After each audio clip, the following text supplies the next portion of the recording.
प्रधानमंत्री नरेंद्र मोदी के मणिपुर दौरे के बीच मणिपुर के अंदर बीजेपी में जबरदस्त बगावत हो गई है।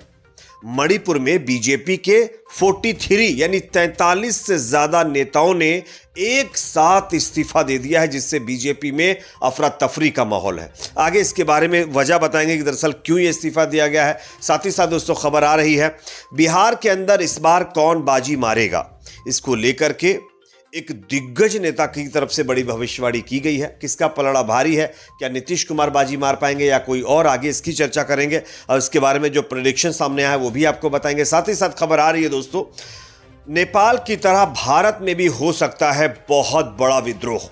इसको लेकर के एक बड़ी पार्टी के नेता ने दावा किया है, आगे इस पर भी चर्चा होगी। साथ ही साथ खबर आ रही दोस्तों, राहुल गांधी और भारतीय जनता पार्टी के नेता के बीच आमने सामने जबरदस्त बहस हुई है। कैसे, आगे इसकी भी जानकारी देंगे। साथ ही साथ दोस्तों खबर आ रही है सुप्रीम कोर्ट से कंगना रनौत यानी बीजेपी की सांसद कंगना रनौत को बहुत बड़ा झटका लगा है। किस मामले में, इसकी भी चर्चा करेंगे। साथ ही साथ दोस्तों नेपाल में जारी हिंसा के बीच भारत के अंदर घुस रहे 2 लोगों को पुलिस ने जो है पकड़ा है। साथ ही साथ खबर आ रही है कि भारत के लोग जो नेपाल में है पशुपतिनाथ मंदिर में दर्शन करने जा रहे हैं, उनके साथ मारपीट की गई है। कैसे, आगे इस पर भी चर्चा करेंगे। उससे पहले छोटी सी रिक्वेस्ट, अगर ये वीडियो आपको अच्छा लगे तो लाइक जरूर करिए, चैनल पर नए सब्सक्राइब करने के बाद बेल आइकन को प्रेस करना ना भूलें। बात करेंगे पहली और बड़ी खबर की।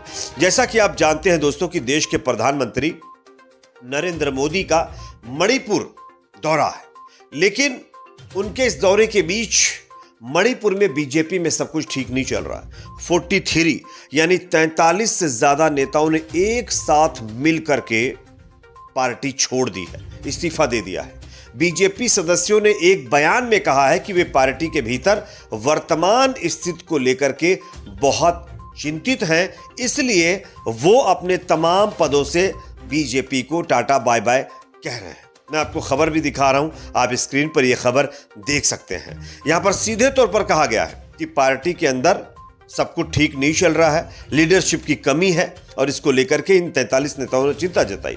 लेकिन बीजेपी के एक जो है वीपी ने इसे पब्लिसिटी स्टंट बता दिया है।